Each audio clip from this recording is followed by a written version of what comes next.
নমস্কার বন্ধুরা, দেখুন কি অবস্থায় আমরা পড়েছি। আজকে ছিল মেয়ের পরীক্ষা দিতে নিয়ে গেছি, বৃষ্টি পড়ছিল তখন। হ্যাঁ, নিয়ে গিয়ে পরীক্ষার হলে বসিয়েছি।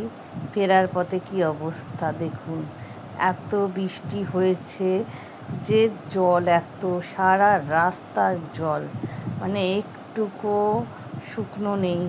মোটর বসিয়েছে, কতটা কি হবে জানি না। দেখুন বাইক পুরো ডুবে গেছে, কি অবস্থা। এত জল, পুরো হাঁটুর উপরে উঠে গেছে জল, দেখতে পাচ্ছেন। সব জায়গা যেন বন্যা হয়ে যাবে এবারে মনে হচ্ছে।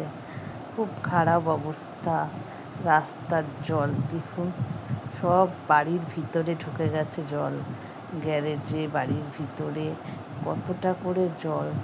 আর উপর থেকে এক বৌদি বলছে, এই এখন ফিরছো, কি অবস্থা। আন্টি বৃষ্টিতে নিয়ে গেছি, আর জল কার কার বাড়ির ওখানে এরকম জল হয়েছে।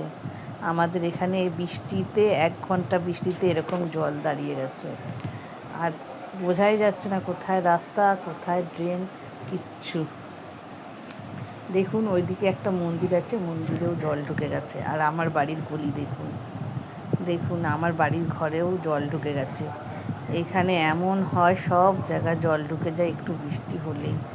আগে এরকম হতো না, আগের বছরেও এরকম বৃষ্টি হয়নি, কিন্তু এবছরে মারাত্মক বৃষ্টি আর জল জমে যাচ্ছে এরকমভাবে। মানে আমরা খুব খারাপ অবস্থায় রয়েছি এখন, দেখি আমার খুব খারাপ লাগছে। আর কার কার এরকম অবস্থা হয়েছে আমার মতন, প্লিজ কমেন্ট করবেন।